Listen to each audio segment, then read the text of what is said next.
찬송하시겠습니다. 찬송가 259장입니다.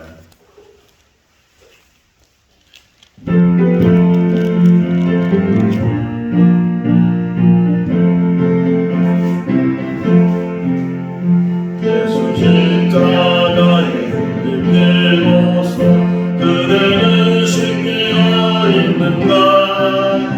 어려운 때에 해하는 능력을 그대는 참지 않는가? 예수의 보혈로 그대는 신기어 있는가? 삶 속에 여러 가지 죄악 신기어 있는가?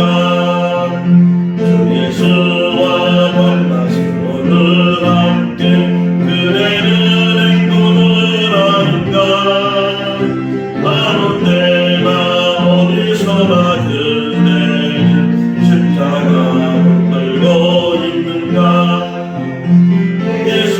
예수의 보혈로 그대는 신기어 있는가? 마음속에 여러 가지 죄악이 깨끗이 신기어 있는가? 주님 예수하신 그대는 영접할 예복이 있는가? 그대 몸은 거룩한 것 천국에 들어갈 준비가 됐는가? 예수의 보혈로 그대는 신기어 있는가? 마음속에 여러 가지 죄악이 깨끗이 신기어 있는가?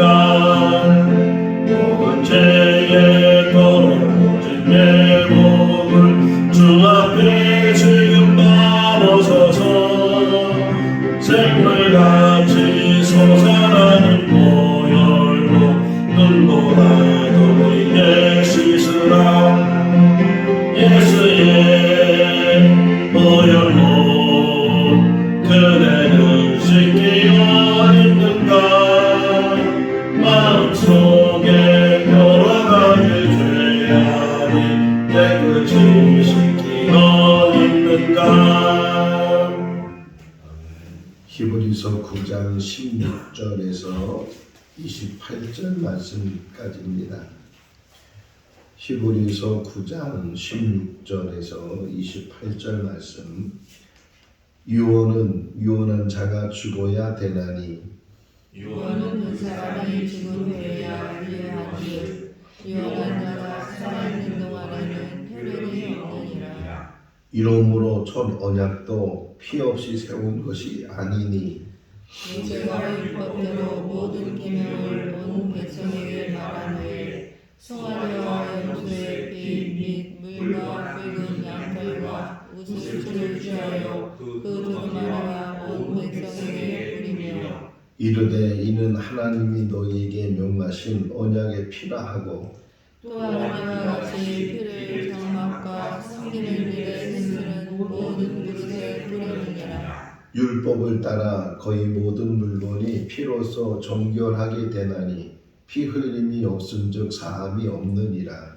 그러므로 하늘에 있는 것들의 모형은 이런 것들로서 정결하게 할 필요가 있었으나 하늘에 있는 그것들은 이런 것들보다 더 좋은 제물로 할지니라. 그리스도께서는 참 것의 그림자인 손으로 만든 성소에 들어가지 아니하시고 바로 그 하늘에 들어가사 이제 우리를 위하여 하나님 앞에 나타나시고 대제사장이 해마다 다른 것을 비로소 성소에 들어가는 것 같이 자주 자기를 드리려고 안내하시지니 그리하면 그가 세상을 창조한 때부터 자주 고난을 받아야 할 것이로되 이제 자기를 단번에 제물로 드려 죄 없이 하시려고 세상 끝에 나타나셨느니라. 한번 죽는 것은 사람에게 정해진 것이요 그 후에는 심판이 있으리니 같이요 이와 같이 그리스도도 많은 사람의 죄를 담당하시려고 단번에 들려주시다 되셨고 구원에 이르게 하기 위하여 죄와 상관없이 자기를 바라는 자들에게 두 번째 나타나시리라. 아멘. 할렐루야. 아멘.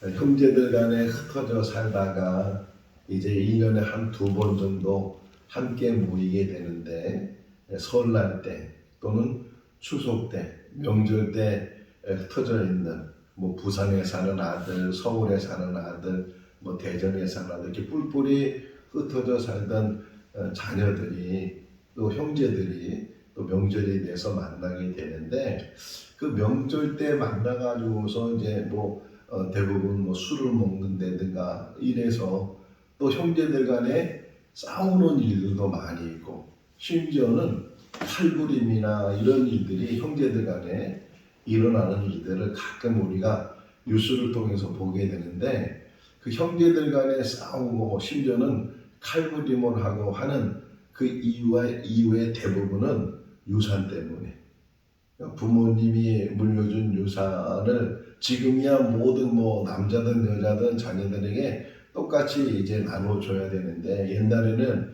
그렇지 않고 장남에게는 더 많이 주기도 하고 심지어는 뭐 안 주는 자녀들도 있고 막 그러다 보니까 그 유산 때문에 싸우는 일들이 참 많이 있다. 오늘 16절, 17절의 시작이 유언에 대해서 또 유산에 대해서 이제 이야기를 하게 되는데 제가 이제 이 말씀을 묵상하면서 우리가 이제 어떤 재산을 혹이나 가지고 있을 때 그 재산을 뭐 아무 말 없이 이제 세상을 떠나게 되면 자녀들이 공평하게 뭐 남자든 여자든 장남이든 차남이든 상관하지 않고 공평하게 나눌 수도 있겠지만 혹이나 부모의 마음으로는 저 아들에게는 또 저 딸에게는 조금 더 줘야 되겠다 하는 그런 생각을 갖게 되면 유언을 한다든가 또는 유서를 남기게 되면 그 유서가 이제 효력을 발생하게 되는데 그 유서를 작성할 때도 조심할 점이 있다는 거예요. 그냥 막 유서라고 해서 쓴다고 해서 그게 유서로서 인정을 받는 것이 아니고 법정에서까지 만약 가게 되면 그 유서가 이것은 부모님이 그 아버지가 분명히 자녀들에게 쓴 유서다라고 인정을 받아야 그 안에 있는 내용대로 이제 집행을 하게 되고 또 재산을 나눠주게 되고 그러는데 제일 먼저는 자기가 스스로 써야 돼. 자필. 뭐 요즘 컴퓨터가 많으니까 타자를 친다든가 그러면 전혀 소용이 없고 자기가 직접 그것을 써야 되고 제일 먼저 이름이 있어야 돼. 자기 이름. 그 다음에 두 번째가 주소가 있어야 돼. 그러니까 이름과 주소가 없으면 아무리 그 내용이 자필로 써도 효력이 없다는 게 법정에서 인정을 받지 못하니까 그러면서 뭐 장남에게는 건물을 주고 차남에게는 돈을 주고 뭐 셋째에게는 밭을 주고 뭐 이렇게 쭉 내용을 쓰잖아요. 그런 다음에 마지막에 이제 날짜 이 유서를 언제 썼는지 그 날짜를 써야 되고 반드시 또 하나 필요한 게 뭐냐면 지장이든지 인장이든지 도장이 거기에 찍혀져 있어야 돼요. 자, 그것이 이제 유서가 돼서 자녀들에게 효력이 있는데 정말 효력이 있을 때가 언제냐? 그 유서를 쓴 사람이 죽은 후에.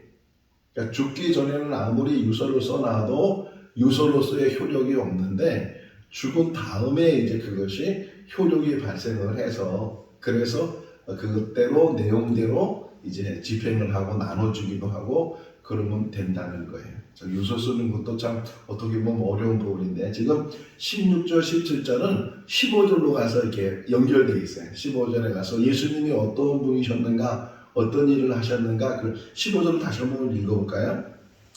이로 말미암아 그는 새 언약의 중보자시니 이는 첫 언약 때의 범한 죄에서 속량하시려고 죽으사 부르심을 입은 자로 하여금 영원한 기업의 약속을 얻게 하려 하심이니라.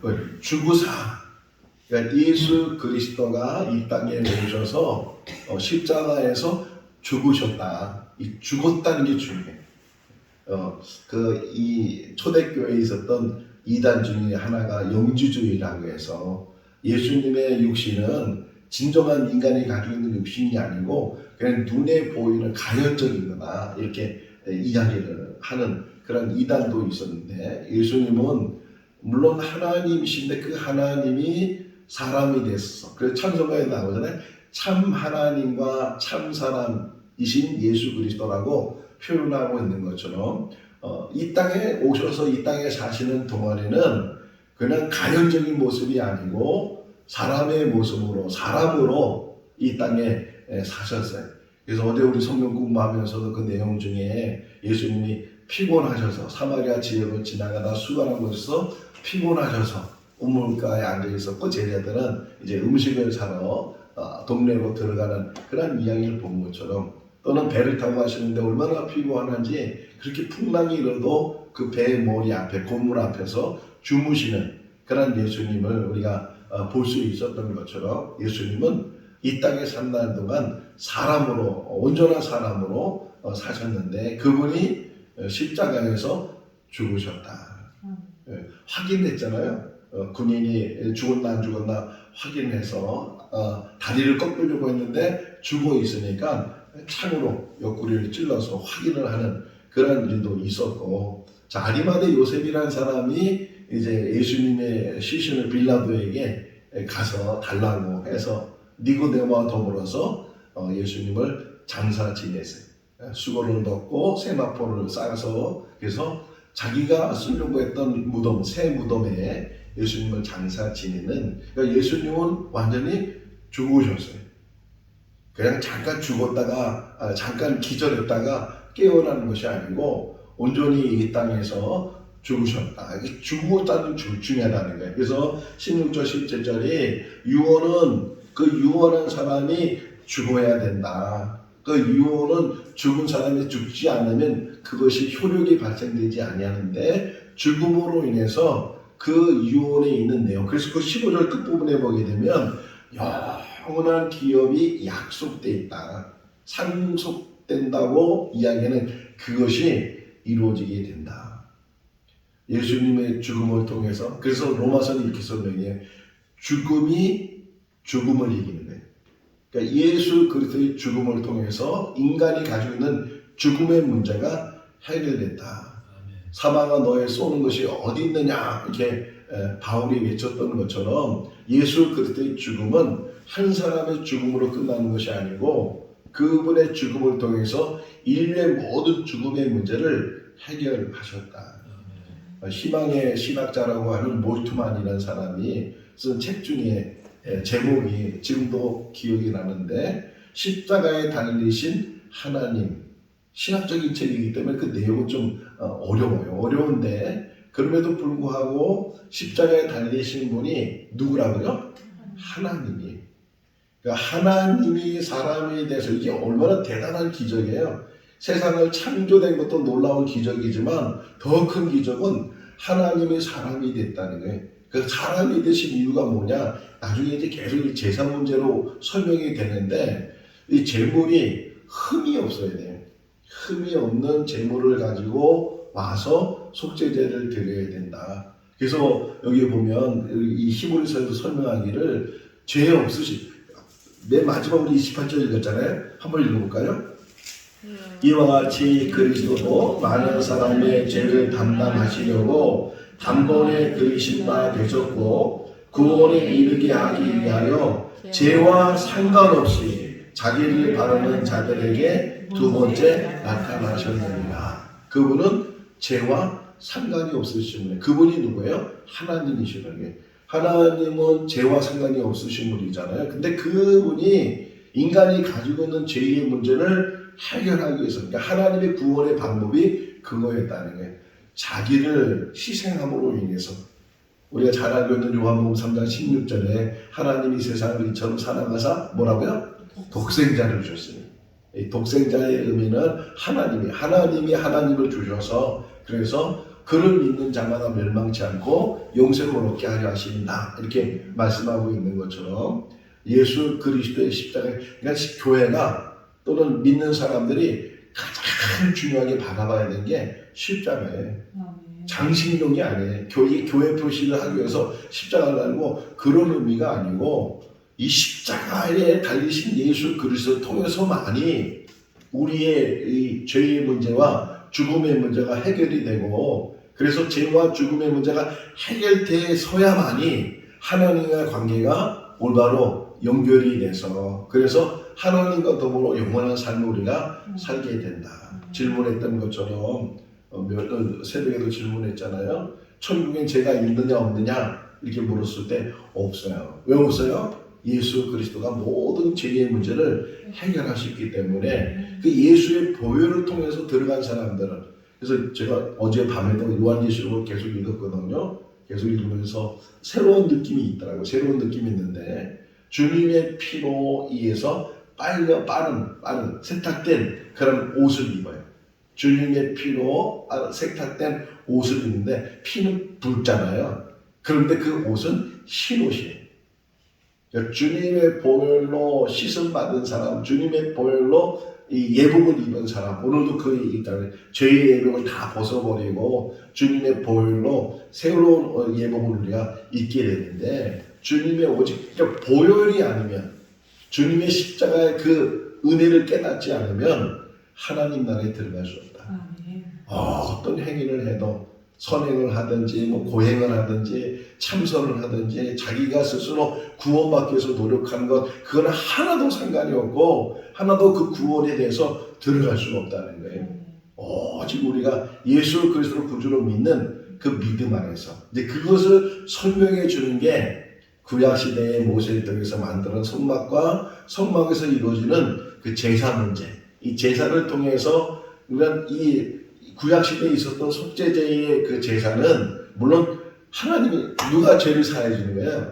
하나님이 죄를 사하는 거잖아요. 하나님이 죄를 사해 주시는 건데, 그가 정말 누이치고 자기 죄를 한탄하고 그리고 통회하고 그러면서, 자, 요나가 니누에 가서 복음을 전하죠. 처음엔 안 갔다가 이제 물고기 뱃속에 3일 있다가 다시금 이제 하나님의 부르셔서 니누에 갔는데, 그 니누에가 얼마나 큰 도시인지 3일 길을 다녀야 이제 다 이 하나님의 말씀을 전할 수 있는데, 그냥 하루길 정도 가면서 40일이 지나면 이웃이 망하게 된다, 막 그렇게 하나님의 말씀을 선포했을 때 왕과 모든 신하들과 모든 백성들, 심지어는 가축까지도 금식을 시키고 그러면서 회개했다는 거예요. 죄를 뿌려가면서 회개해서 하나님께서 마음을 돌이키셨다. 오늘 여기 27절에도 나오는데, 사람이 한번 죽는 것은 정해진요 그 후에는 심판이 있을 것이다. 심판이, 우리는 이걸 두려움을 못 갖고 있는데요, 심판이 얼마나 무서운 일이에요. 지나가다가 경찰차만 봐도 뭐라 그래? 뜨끔하죠. 죄 짓는 것도 없는데 뜨끔해. 아무 죄도 없는데 그 경찰에서 오라고 보이스피싱을 왜 당하는 거야? 여기 검찰청인데 뭐 그러면 벌써부터 이게 가슴이 두근두근하면서 정신이 없어져요. 경찰청에서 왜 나한테 전화했는가 뭐 이래가지고서 보이스피싱 당하기도 하고, 더 나가서는요, 그 재판 받으러 가보세요. 얼마나 두근마세가 많고 얼마나 두렵고 떨리는지 몰라. 내가 조그만 죄를 졌는데도 그게 두렵고 떨리는데, 그런 마음이 하나님 앞에 우리에게 있어요, 없어요? 전혀 우리 그것을 깨닫지 못해. 예수 그리스도가 다시 이 땅에 오실 때는, 물론 재림으로서 오실 때 그분이 먼저 믿는 자를 다 이제 다 들림받아서 또 다 이렇게 하나님 영원한 그 하나님 나라에 들어갈 뿐만 아니라 또 한 가지 하시는 일이 뭐냐? 심판이에요, 심판.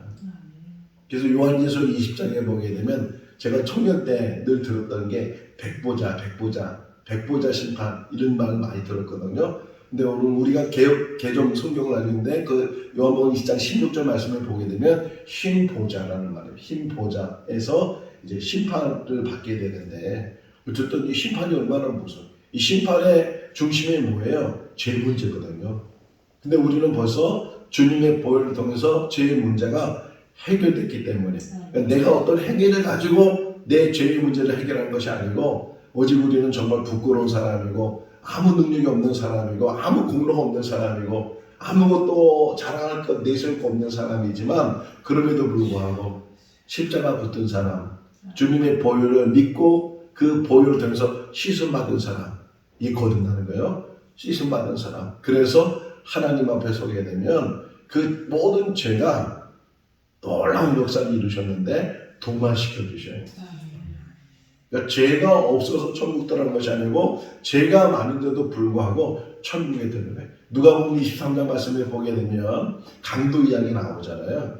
예수님이 이제 가운데 계시고 양편에 강도가 있었는데 그 중에 한 강도가 당신의 나라에 임하실 때 나를 기억해 주십시오. 그랬을 때 예수님께 그를 향해서 네가 오늘 나와 함께 낙원에 있을 거다. 얼마나 그 사람의 그 사람의 인생을 우리가 다 알지 못하지만 십자가에서 죽을 정도의 나쁜 짓을 많이 했을 거 아니에요. 그럼에도 불구하고 네가 오늘 나와 함께 낙원에 있을 거다. 그렇다고 해서 뭐 죄를 많이 지다는 얘기 아니에요. 죄를 져도 상관없다는 얘기가 아니에요. 우리가 이 땅에 사는 날 동안 또 특별히 믿음의 삶을 사는 사람들은 죄악으로 이제 멀리 있어야 되고 죄를 짓는 자가 아니고 죄를 이기는 자. 자, 어제 또 요한계시록 읽었다 했잖아요. 제가 2장 3장을 읽으면서 7교회 이야기가 나오잖아요. 어제 눈에 탁 들어오는 게 뭐였냐면 하나님께서 이렇게 그 예수님에서 그 교회마다 이렇게 책망하시기도 하고 또 어떤 행위를 가져야 된다고 하고 막 그렇게 얘기하시는 여러분들 다시 한번 보시면 그 얘기가 나와요. 야, 7교회 모든 7교회마다 내 마지막 부분에 뭐라고 쓰냐면 이기는 자는 그렇게 나와요. 이기는 자는 우리가 교회에서 할 일이 뭐냐면 싸워서 이기는 게 아니고 사람과 싸워서 이기는 게 아니고 높은 자리에 올라가려고 싸우는 것이 아니고 세상과 이기는 거예요. 죄와 이기는 거예요. 죄를 이기는 것이고 세상을 이기는 것이고 악한 것을 이기는 것이고 그래서 악을 악으로 이기지 말고 서로로 악을 이기라고 사도 바울이 권면하는 것처럼 우리는 이기는 자가 돼야 돼요. 뭐 세상에서 싸워서 전쟁에서 지금 뭐 하마스와 이스라엘 싸우고 러시아와 우크라이나 싸우고 막 전쟁이 일어나고 아프리카에는 내전이 일어나고 뭐 곳곳에 전쟁과 혼란이 계속 일어나고 있는데 사람과 사람이 싸우는 것이 아니고 우리는 악한 것과 싸우고 더러운 것과 싸우고 세상에 그 사단과 싸우는 거예요. 사단과. 그래서 우리는 이기는 자가 돼야 된다. 근데 우리 힘으로 이길 수 없기 때문에 하나님께서 우리에게 힘을 주셨는데 그게 성령이에요. 성령이 우리와 함께 할 때 우리는 힘이 없지만 성령이 주시는 그 공급하심을 통해서 우리가 세상을 이기게 될 줄로 믿습니다. 여자는 약한데 어머니 가면하고 그러잖아요. 여자로서는 아이고 힘들어 그러지만 아이를 키우는 어머니는 그 힘든 것도 다 이겨낼 수 있는 것처럼 성령이 우리와 함께 하시고 하나님이 우리와 함께 하시면 우리는 연약하지만 그 강하신 예수 그리스도 요한복음 16장 31절 말씀 33절 말씀에 너희는 환난을 당해도 두려워하지 말아요. 내가 세상을 이겼노라. 주님이 이기신 세상 속에서 우리가 믿음으로 세상을 이겨나갈 수 있기를 바랍니다. 예수님의 그 죽으심이 얼마나 대단한 우리에게 큰 은혜가 되는가 하는 것이고 그 다음에 설명이 뭐냐면 모세 시대의 성막에서도 그 제사함이 있었는데 그 제사함은 곧 피뿌림에 있다. 그러니까 제물을 잡아서 피를 담아 그 피를 통해서 이제 제단에 뿌리기도 하고 심지어는 사람에게 뿌리기도 하고 또는 기물에 뿌리기도 하고 이 피가 뿌려진 곳에 죄사함이 있다는 게 그러니까 이게 잘못하면 형식이 돼버리잖아요. 외식이 되잖아요. 습관이 돼버리면 또 안 된다는 게 어느 교회의 목사님이 이제 성막을 연구하시는 분인데 이분이 이제 1년에 한 번을 교인들과 더불어 같이 가서 정말 성막 같은 그런 것을 이렇게 모형적으로 만들어 놓고 그런 다음에 제사를 드리게 속죄제를 실제 드립니다. 자, 구약에 보면 속죄제 드리는 사람이 짐승을 갖고 오잖아요. 소를 끌고 올 수도 있고 양을 끌고 올 수도 있고 또 염소를 끌고 올 수도 있고 가난한 사람은 뭐 비둘기나 이런 새를 가지고 오기도 하는데 어쨌든 소를 가지고 온 사람이나 염소나 양을 가지고 온 사람은 자기가 잡아야 돼. 제사장이 잡아주는 게 아니고 갖고 온 사람이 소는 이 성막 밖에서 너무 큰 짐승이니까 성막 안에 들어가지 못하고 성막 밖에서 소를 잡아야 되고 양과 염소는 성막 안에 들어가면 이 뜰이 있어요. 뜰이 있는데 오른쪽 동쪽으로 들어간다고 했죠. 어저께 동쪽으로 가면 오른쪽 북쪽에 있는 그 뜰에서 그 양이나 염소를 본인이 잡아. 본인이 잡아서 그 살아있는 걸 죽이려고 그래. 얼마나 힘들겠어요. 그리고 그냥 죽인다고 끝나는 것이 아니고 가죽을 다 벗겨야 되고 각을 떠야 되고 이런 일을 본인이 다 해야 돼. 이제 그렇게 하는 어느 교회 목사님이 이제 이 얘기하는 것 중에 거기에 참여한 성도들이 그 속죄제 그런 그 옛날 제사를 다 교목하고 나서 간증 시간이 있잖아요. 간증을 하는데 죄 짓지 말아야 되겠다. 그거 한번 잡는데 얼마나 힘들어요. 그 짐승을 죽여야 되고 가죽을 벗겨야 되고 살을 깨어나야 되고 이거 한다는 게 죄라는 게 이게 무서운 거구나. 이 죄의 문제를 해결하는 게 힘든 일이구나 하는 것들을 정말 자기가 체험해 보니까 깨닫게 된다는 게. 그래도 인간이 얼마나 어리석은지 그런 거 체험하고 나서 그 다음날 또 죄죠. 이 인간의 모습이. 그러니까 우리 스스로 어떤 행위를 가지고서 죄의 문제가 해결될 수 없고 하나님이 그렇게 하나님의 긍휼하심으로 이 제사법을 가르쳐주고 속죄제를 드리게 했는데도 불구하고 인간은 다 죄 가운데서 해결되지 못하고 죄로부터 해방되지 못하는 그런 모습. 여기 보면 제사장이 1년에 25절 말씀 보세요. 25절 읽어볼까요? 대제사장이 해마다 다른 것의 피로써 성소에 들어가는 것 같이 자주 자기를 드리려고 아니하실 것이요. 대제사장이 1년에 한 번씩 이게 뭐예요? 어제 설명한 것처럼 대속죄일 때 대제사장이 온 백성의 죄를 이제 해결받기 위해서 제사장이 피를 가져갔을 때 똑같은 피가 아니잖아요. 매년 새로운 제물을 잡아서 그 제물의 피를 가져간다. 이제 그 설명을 하면서 예수님의 피는 그렇지 않다. 아니하실지니 이렇게 설명하는 게 지금 하나의 설명을 해주면서 이제 예수님의 피가 어떤 피냐, 예수님의 십자가의 죽음이 어떤 죽음이냐 이걸 지금 설명하고 싶어하는 거예요. 히브리 기자가. 어쨌든 대제사장이 매년 새로운 피, 새로운 제물이 있어야 되는데 그런데 예수님은 한 번에 그 모든 만약 그렇지 않다면 이 대제사장이 하는 것처럼 또는 사람들이 매번 속죄제를 드리는 것처럼 예수님이 여러 번 죽으셔야 된다는 거예요. 여러 번 고난을 당할 그럴 수 없다는 그렇지도 않는다는 거예요. 그게 이제 26절이에요. 26절을 볼까요?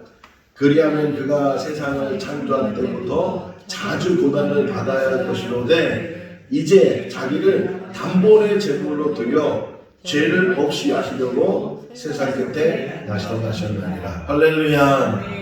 2000년 전에 있었던 그 예수 그리스도의 십자가의 사건은 2000년이 지난 지금 많이 3000년이 지나도 4000년이 지나도 그것은 유효하다는 거예요. 한 번에 그 모든 일들 왜 하나님이 죽으셨기 때문에 그 가치가 다르죠. 이거는 뭐 비교가 안 된다는 거예요. 그냥 지금 이 지구에 몇 억 정도 살아요? 75억 정도가 산대요. 이 지구에 75억이 산다 할지라도 아니 100억이 살고 또 그 동안에 살았던 사람이나 앞으로 살 사람들을 다 합치면 뭐 정말 헤아릴 수 없는 사람인데 그 모든 사람을 다 합해도 하나님 한 분과로는 비교가 안 되잖아요. 그분이 죽으셨다는 거예요. 그분이 단번에 우리의 인간이 가지고 있는 모든 문제를 해결해 주셔서 그래서 예수 그리스도 그분을 통해서 들어가는 거예요. 그분을 통해서 우리가 구원받게 되는 거예요. 예수만이 우리의 기쁨이 되고 예수만이 우리의 자랑이 되고 우리 생명진정교회 안에 주님의 보혈이 흐르고 주님의 십자가가 보여지고 주님만 자랑하고 그래서 바울이 고백해요. 갈라디아서 1장에 보면 나는 십자가 외에 자랑할 것이 없다. 주님의 십자가만 볼 수 있기를 바랍니다. 변화산에서 모세가 나타나고 엘리야가 나타나서 베드로가 얼마나 그것이 황홀한지 주님 여기다 초막 3개를 지으시라. 주님을 위해서 모세를 위해서 엘리야를 위해서 그런데 그 순간에 모세와 엘리야는 사라지고 오직 주님만 계셨어요. 우리 교회도 뭐 저도 안 보여야 돼. 사람만 안 보여야 돼. 어느 누구도 안 보이고 오직 이 교회 안에 주님이 보이고 주님의 보혈이 흐르고 주님의 구원의 역사가 흘러서 천국을 소유한 사람, 천국 백성으로 사는 사람 한 사람 한 사람이 수십 년 동안 신앙생활을 했다 할지라도 그것이 우리를 구원시키는 것이 아니고 오직 우리의 구원은 거듭난 사람 예수를 구주로 온전히 믿고 예수의 사람이 된 사람 주님의 보혈로 이 기름을 붓잖아요. 기름 붓는 의미는 이게 새로운 사람이고 머리에서부터 부어서 이게 흐르거든요. 주님의 보혈이 흐르는 거예요.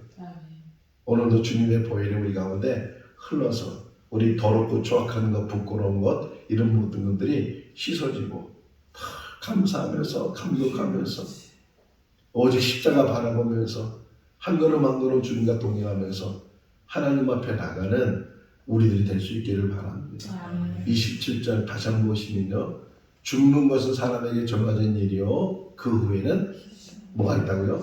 심판이 있다. 두려운 마음을 가지고 떨리는 마음을 가지고 혹이나 내가 거짓되진 않았는지 위선되진 않았는지 가증하진 않았는지 사람을 속일 수 있어도 하나님을 속일 수 없잖아요. 근데 우리는 잠깐만 하나님을 속이려고 한다는 거예요. 하나님 앞에 우리는 거짓되게 자복하는 사람, 통회하는 사람, 엎드리는 사람, 눈물 흘리는 사람, 정말 자기 죄 때문에 괴로워하는 사람, 그 죄 문제 때문에 막 몸을 뒹굴고 그러면서 정말 그 은혜를 깨닫고 내 행위로서는 내 능력으로서는 내 지식으로서는 이 문제를 해결할 수 없습니다. 오직 하나님만이, 하나님의 은혜만이, 주님의 십자가만이, 주님의 보혈만이 우리를 구원할 수 있습니다. 그 모든 공로를, 모든 영광을 하나님께 돌리고 믿음으로 승리해 나가는 우리 모두가 다 될 수 있기를 주님의 이름으로 축원합니다. 기도하겠습니다.